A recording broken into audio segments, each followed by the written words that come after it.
He was the son of a house painter. He shared a single bedroom with his brothers in a cramped Bronx apartment.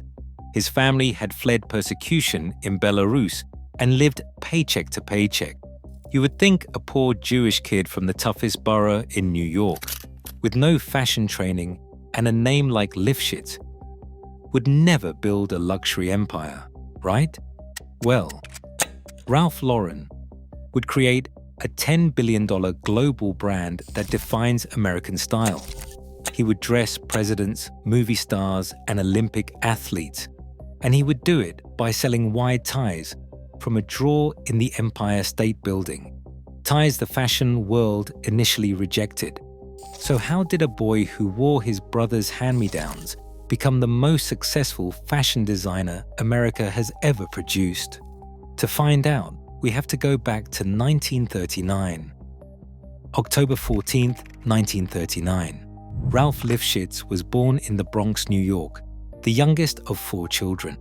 His parents, Frank and Frida, were Ashkenazi Jewish immigrants who had escaped the violence and poverty of Pinsk, Belarus, searching for the American dream. What they found was a 1-bedroom apartment in one of New York's roughest neighborhoods, where 4 children shared a single room, and survival meant Frank painting houses while Frida stretched every dollar. There was no money for luxuries. But even as a boy, Ralph showed something different, something his siblings did not have. He would stare at the movie theaters on Saturdays, mesmerized, not by the plots, but by the clothes. Cary Grant in a perfectly tailored suit, Fred Astaire gliding across the screen in elegant evening wear, Katharine Hepburn in boots and jodhpurs. To young Ralph, these were not just actors. They were living proof that clothes could transport you to a different world, a better world, and he wanted to live there. By the age of 12, Ralph had saved enough money from odd jobs to buy his first 3-piece suit.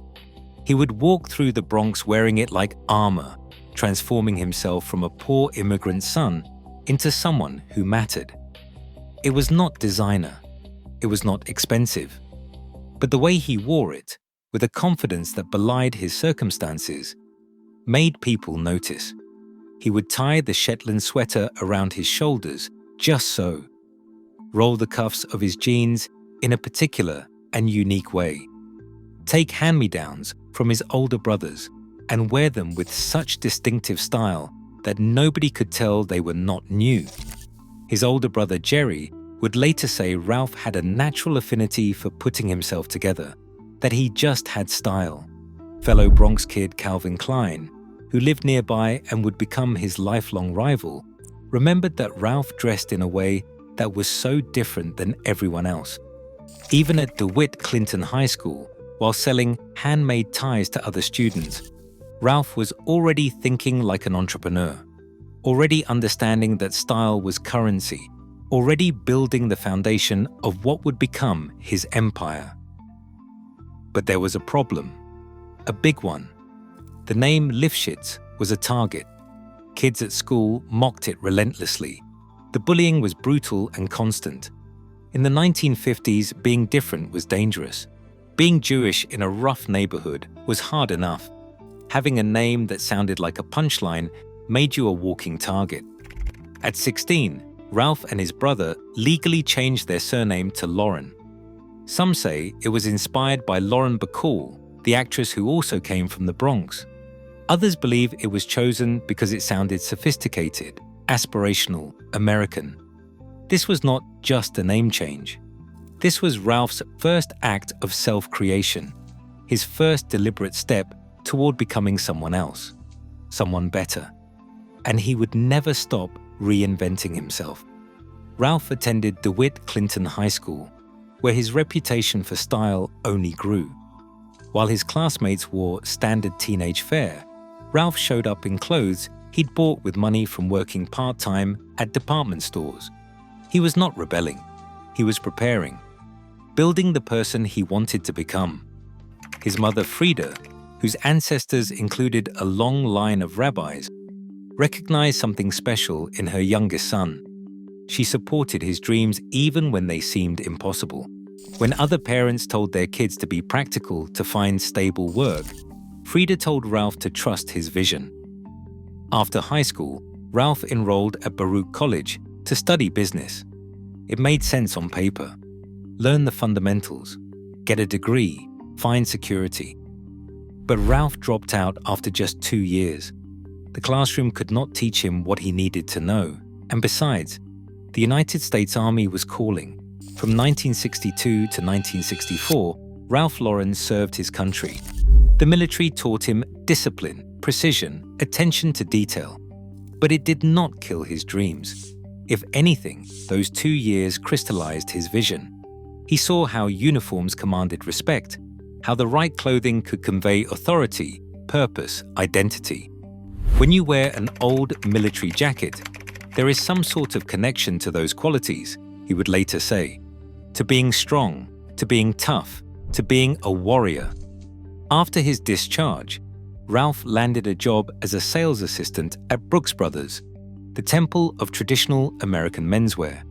This was where old money families bought their Oxford shirts and navy blazers, where Ivy League students got their preppy uniforms. Ralph was not just selling ties and jackets. He was getting a PhD in American style, learning what made the upper class tick, understanding that the rich did not chase trends. They bought quality, timelessness, heritage. But Ralph was still broke, still on the outside looking in. Working at Brooks Brothers, then at Rivets, a necktie company, he watched the wealthy buy expensive clothes with the casual ease of people who had never known want. He was 27 years old, making minimal wages, living with his new wife Ricky in a tiny apartment below the L train in Manhattan. The trains rumbled overhead every few minutes, shaking their walls. They had nothing, no savings, no safety net, just a dream. And that's when Ralph saw it, the moment that would change everything. He was walking out of a store in 1966 when he bumped into Douglas Fairbanks Jr., the 1930s film star. Ralph stopped dead. Fairbanks was wearing a European-style double-breasted suit with a spread collar shirt. The tie was wide, bold, completely contrasting with the narrow, boring neckties everyone wore in mid-60s Manhattan. It was elegant, distinctive, confident. Ralph thought, I could make ties like that. I could make them better. At age 28, working for tie manufacturer Beau Brummel, Ralph approached the company president with an idea. He wanted to design his own line of ties, wider than the standard 2.5 inches, made from luxurious fabrics, sold under his own label. The president looked at this nobody salesman with no design training and told him something Ralph would never forget. The world isn't ready for Ralph Lauren. Ralph took it as a compliment, because the world was about to get ready whether it liked it or not. In 1967, Ralph Lauren launched his tie collection. He borrowed $50,000 to get started. He worked out of a single drawer in a showroom at the Empire State Building. One drawer, that's it. He designed the ties himself, made deliveries personally, and pitched to stores across Manhattan. His ties were 4 inches wide at a time when skinny was in. They were made from opulent materials when cheap polyester dominated. They were the exact opposite of what everyone else was selling. Ralph called his brand Polo, not because he played the sport. He'd never even been near a polo match. The name conjured images of aristocracy, of weekend estates, of a lifestyle most Americans could only dream about. It was aspirational marketing before the term existed. Ralph wasn't selling ties. He was selling access to a world. The first major breakthrough came when a buyer from Neiman Marcus saw Ralph's ties in a small shop and tracked him down. The buyer flew to Dallas. Ralph hated flying, but he went anyway, and he walked out with an order for 1,200 ties. His first substantial sale. Proof that his instincts were right. But the real test would come with Bloomingdale's, the hottest department store in America, the store that set the trends. the store every designer wanted to be in. Getting into Bloomingdale's wasn't just about sales. It was about legitimacy, about proving you belonged in the fashion world.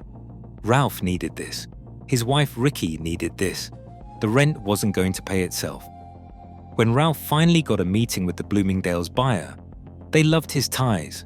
The width, the fabrics, the sophistication. They wanted to buy them, and they wanted to feature them prominently in their store.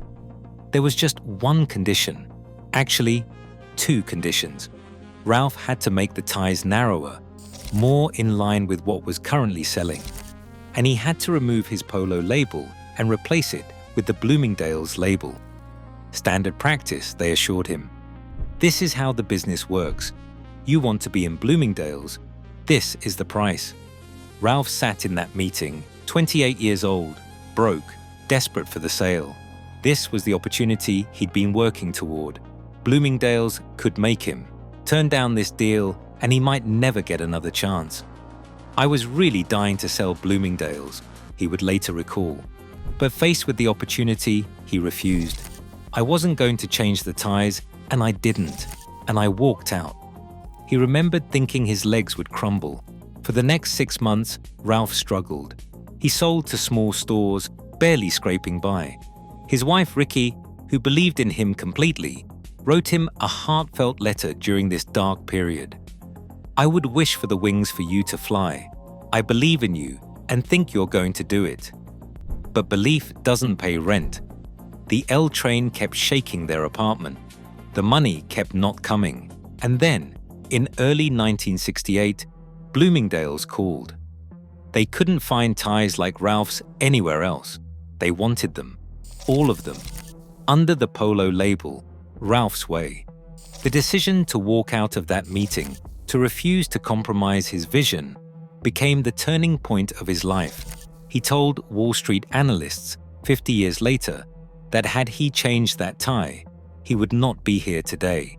He said he believed in himself. 6 months after Bloomingdale's came back, Ralph's Polo ties generated $500,000 in sales. By 1969, he had convinced Bloomingdale's to give him something unprecedented, his own boutique inside their store, the first shop-in-shop dedicated to a single designer in American retail history. Ralph Lauren, the kid who used to press his nose against department store windows, now had his own space inside the most prestigious one in New York. But Ralph's vision was bigger than ties, much bigger.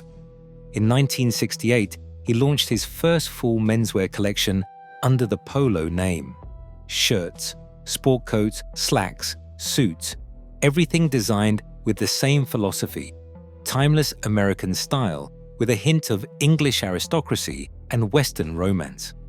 He described it as a tweedy English-American look with a French cut. Ralph had never been to design school. He didn't know how to cut a pattern.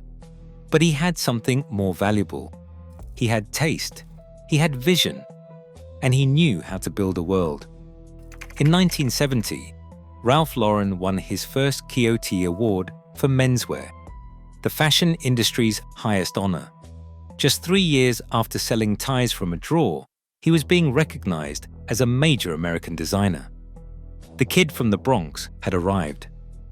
But this success came with a brutal lesson Ralph almost forgot. Fresh off his Coty Award win and the successful launch of his iconic polo shirt, Ralph was flying high. Orders were pouring in. The brand was growing fast, too fast. Ralph was focused on design, on creativity, on building his dream. But he wasn't focused on the business fundamentals: inventory management, shipping logistics, financial planning. Ralph would later confess to Forbes that he almost blew his business. He said he wasn't shipping on time and had problems delivering. The company was hemorrhaging money. Vendors weren't getting paid. Customers weren't getting product. Ralph's artistic vision had built the brand, but his lack of business discipline was about to destroy it. He was drowning, and he knew it. Ralph made a decision that would define the rest of his career. He took $150,000, his entire life savings, everything he'd managed to scrape together and injected it into the company. Then he recruited Peter Strom from Norman Hilton to be his business partner, giving him a 10% equity stake. Strom brought the operational expertise Ralph lacked. He switched the company from direct manufacturing to licensing deals, which gave Ralph breathing room to focus on what he did best, creating beautiful things and marketing them brilliantly. This wasn't the last time Ralph would nearly lose everything, but it taught him a critical lesson. You can't build an empire on talent alone. You need discipline, systems, people who complement your weaknesses. On March 12, 1971, Ralph Lauren opened his first standalone store on Rodeo Drive in Beverly Hills, California. This was revolutionary. No American designer had ever opened his own freestanding store before. Retail spaces were for brands, not individual designers. But Ralph was not interested in what other people were doing. He wanted to create an experience, a world. When customers walked into a Ralph Lauren store, they were not just buying clothes. They were stepping into the lifestyle Ralph had imagined as a boy watching movies in the Bronx. That same year, Ralph introduced the Polo player emblem for the first time on a women's tailored shirt. That little logo, the Polo player on horseback, would become one of the most recognizable symbols in the world. More than a trademark, an icon, a shorthand for American luxury and preppy sophistication. In 1972, Ralph released what would become his signature product, the mesh polo shirt in 17 colors, featuring the Polo player logo on the chest. The campaign line was simple but perfect. Every team has its color. Polo has 17. It was not just about fashion. It was about identity, belonging, the ability to choose your uniform while still being part of something bigger. Ralph's timing was impeccable. American women were entering the workforce in record numbers. They needed clothes that conveyed authority, but were not overtly masculine. Ralph's women's line, launched with menswear-inspired tailoring, gave them exactly that. Katharine Hepburn had pioneered the look decades earlier, but Ralph made it accessible, wearable, American. And then Hollywood came calling. In 1974, director Jack Clayton asked Ralph to design the costumes for The Great Gatsby, starring Robert Redford. Ralph outfitted the entire male cast in 1920s-style suits and sweaters from his Polo line. He even designed a custom pink suit specifically for Redford's J. Gatsby. The film became a cultural phenomenon, and suddenly, everyone wanted to dress like they lived in Fitzgerald's world of wealth and glamour. 3 years later, Diane Keaton and Woody Allen wore Ralph's clothes throughout Annie Hall, cementing his status as the designer who captured American style on screen. But Ralph was not just building a clothing brand, he was building a lifestyle empire. In 1978, Ralph did something no designer had ever done. He launched 2 fragrances simultaneously, one for men and one for women. Lauren for women on March 12th, Polo for men on March 26th. The bottles, the scents, the marketing, everything reinforced the world Ralph was creating. A world where quality, timelessness, and sophistication were not just aspirational, they were achievable. By 1981, Ralph opened the first international Polo store on New Bond Street in London, an American designer opening a standalone store in the heart of British luxury retail. The irony was delicious. Ralph, who had built his brand partially on English aristocratic style, was now exporting it back to England, and the British loved it. Yet throughout this meteoric rise, Ralph faced a tension that would never fully resolve. He was building a brand associated with old money, with inherited wealth, with East Coast exclusivity. But Ralph himself was none of those things. Critics would ask, how can a Jewish kid from the Bronx do preppy clothes? Ralph would respond, does it have to do with class and money? it has to do with dreams. The 1980s were the decade Ralph Lauren became inescapable. His suits became the uniform of Wall Street. Young investment bankers earning their first bonuses would walk into Ralph Lauren stores and buy the same navy blazers and Oxford shirts their bosses wore. His polo shirts were worn by everyone from country club golfers to hip-hop artists. Rappers like Kanye West would later credit Ralph Lauren with being one of the first luxury brands to embrace black culture, using black male models like Tyson Beckford in campaigns that showed African American men in rarefied settings typically reserved for white elites. This was quietly revolutionary in an industry that rarely looked beyond its traditional wealthy white customer base.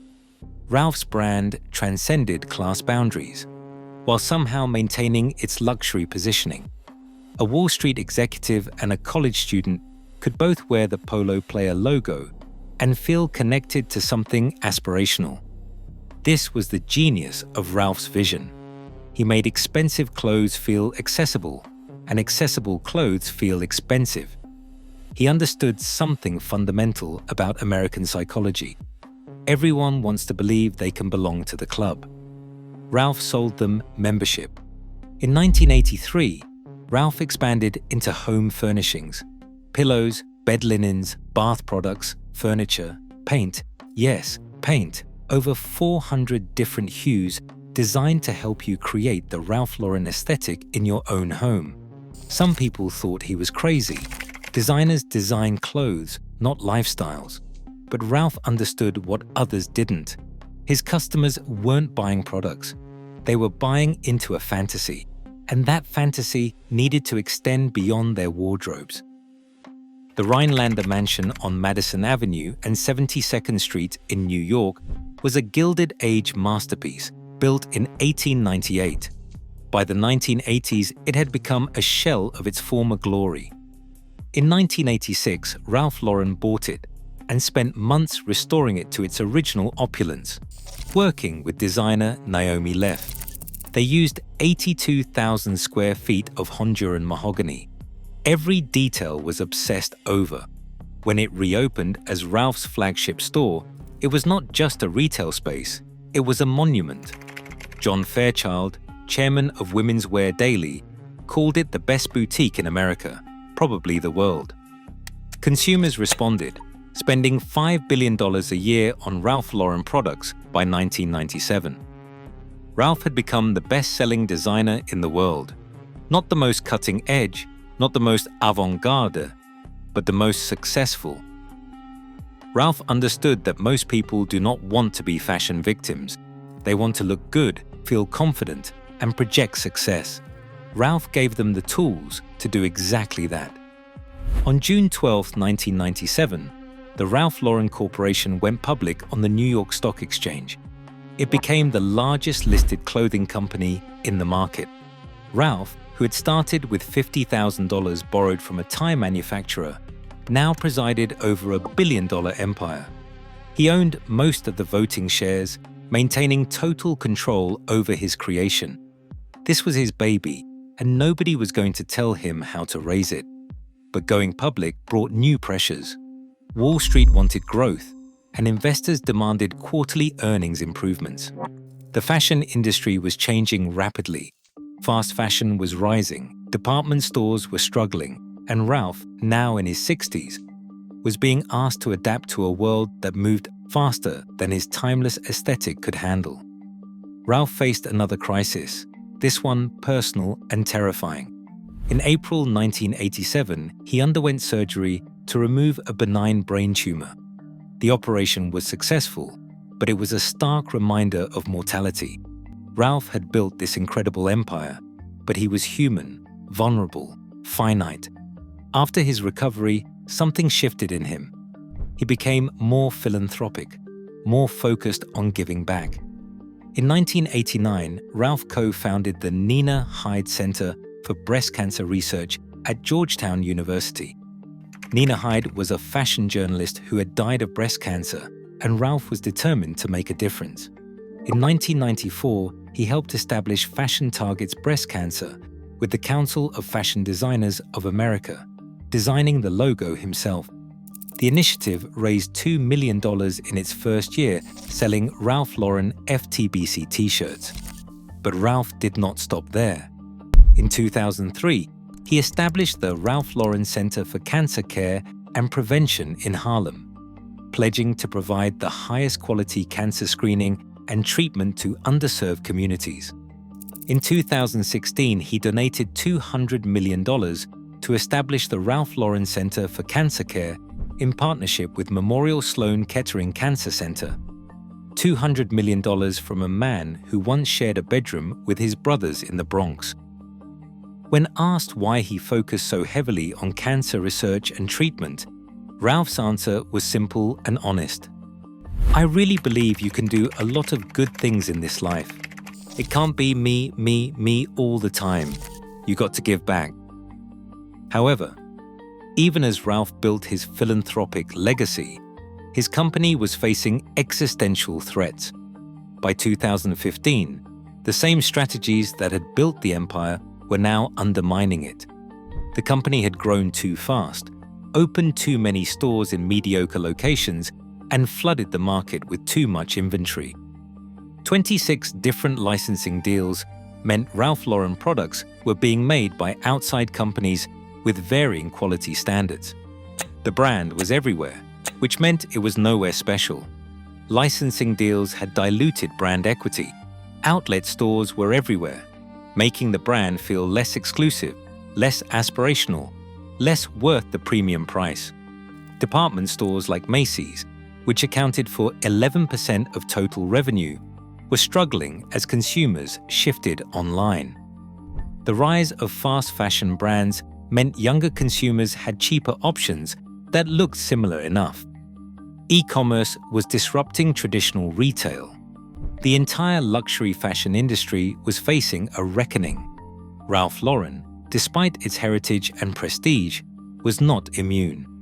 Ralph's stock price tumbled 40% in 2015, then another 20% in 2016. Revenues slumped from $7.6 billion to $7.4 billion. Operating income was declining. Investors were nervous. Analysts were downgrading the stock. Wall Street was panicking. The whispers started. Is Ralph Lauren finished? Has the brand lost relevance? Can it survive without Ralph?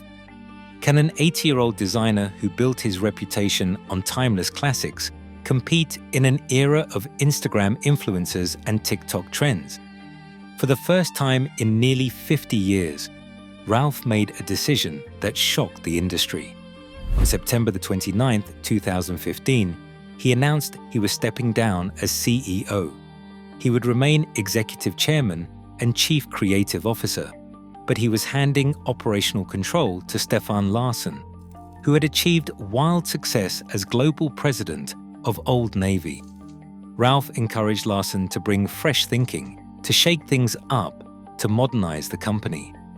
Larsson launched the Way Forward plan. He closed 50 underperforming stores. He eliminated 1,000 jobs. He shortened the design to manufacture timeline from 15 months to 9. He focused the company on its core brands: Polo, Ralph Lauren, and Lauren. Everything made sense on paper, but there was a problem. A fundamental, unfixable problem. Ralph could not let go. This was his company, his vision, his life's work. He had built it from nothing, survived every crisis, and created an empire that defined American fashion for half a century. And now someone else was making decisions about creative talent, about marketing, about the brand DNA that Ralph had spent decades perfecting. The tension was immediate and insurmountable. By May 2017, Larsson was gone, 20 months. That's all he lasted. Media reports suggested they agreed on where the company should be heading, but not on how to get there. The truth was simpler and more human. Ralph could not surrender control of his baby, not to Larsson, not to anyone. The search for a new CEO began.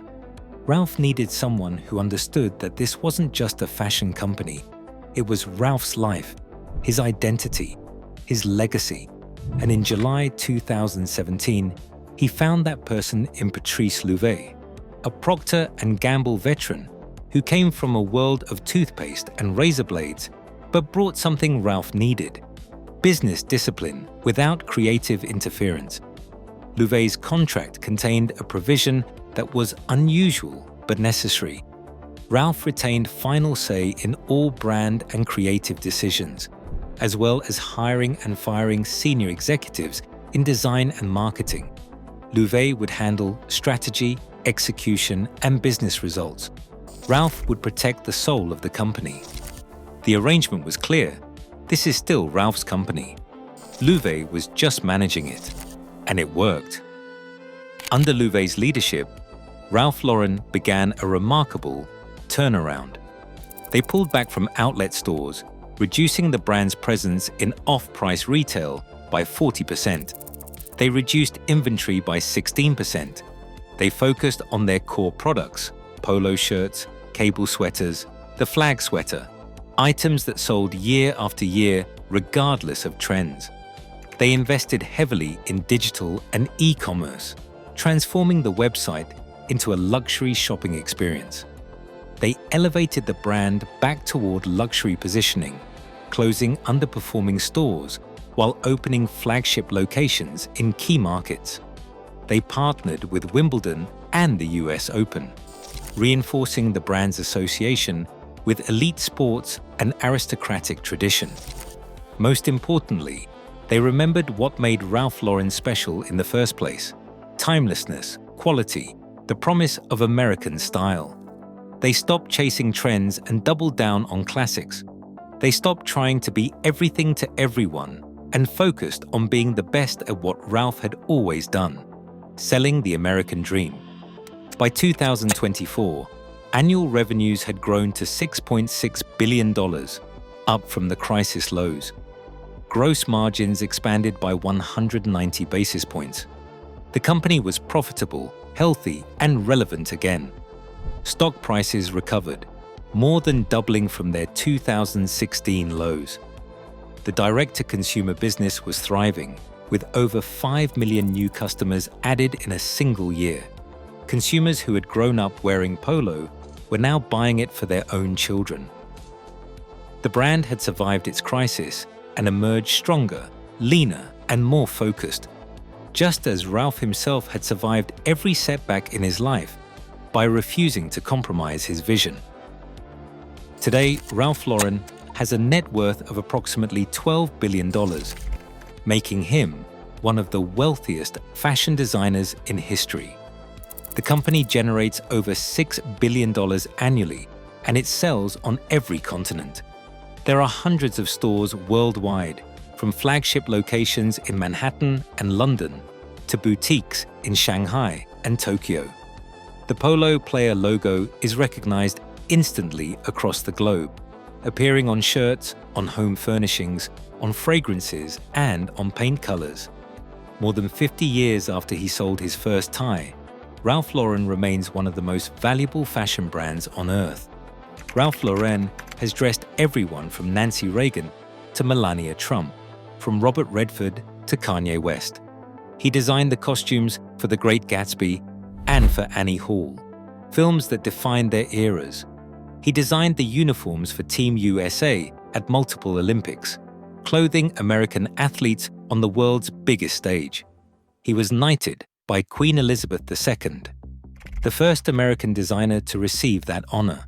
He owns a car collection worth over $350 million, including a 1962 Ferrari 250 GTO and a Bugatti Type 57 SC Atlantic. He owns a 17,000-acre ranch in Colorado and multiple estates that embody the very lifestyle he spent decades selling. But Ralph's legacy is not just about the numbers or the accolades. It is about what he proved. People asked how a Jewish kid from the Bronx could do preppy clothes. Does it have to do with class and money? He answered that it has to do with dreams. Ralph Lauren proved that you do not need to be born into wealth to understand elegance. You do not need formal training to build a fashion empire.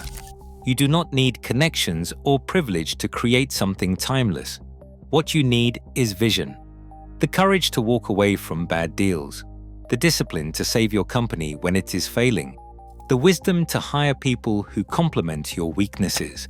And the relentless belief that your dreams matter. When Ralph was asked about his life's journey, he said, his life had been a dream. If someone had to write a story about it, it would seem a little unreal. He said it was the kind of story he would read and say, nah, that is not possible. But it was possible. Ralph proved it. A boy who shared a bedroom with his brothers in a Bronx apartment. A boy who changed his name to escape bullying. A boy who sold ties from a drawer in the Empire State Building. A boy who walked away from Bloomingdale's when they demanded he compromise his vision.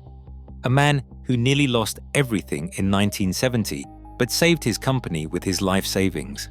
A man who built a $10 billion empire selling not just clothes, but an entire American dream. And that is the real genius of Ralph Lauren. He did not just design clothes, he designed dreams. Dreams that a poor kid from the Bronx could become someone.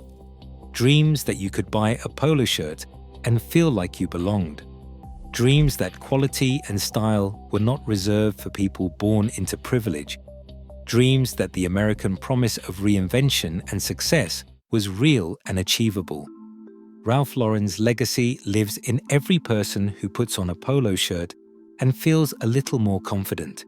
In every student who wears their first blazer to an interview. In every dreamer who looks at their circumstances and decides those circumstances do not define what is possible. He proved that with imagination, with discipline, and with unshakable self-belief, you can create anything. And he did it by never forgetting the boy from the Bronx who pressed his nose against department store windows and believed he could build something better than what already existed. That boy changed his name, changed his life, and changed American fashion forever. That is how a poor Bronx boy created Ralph Lauren.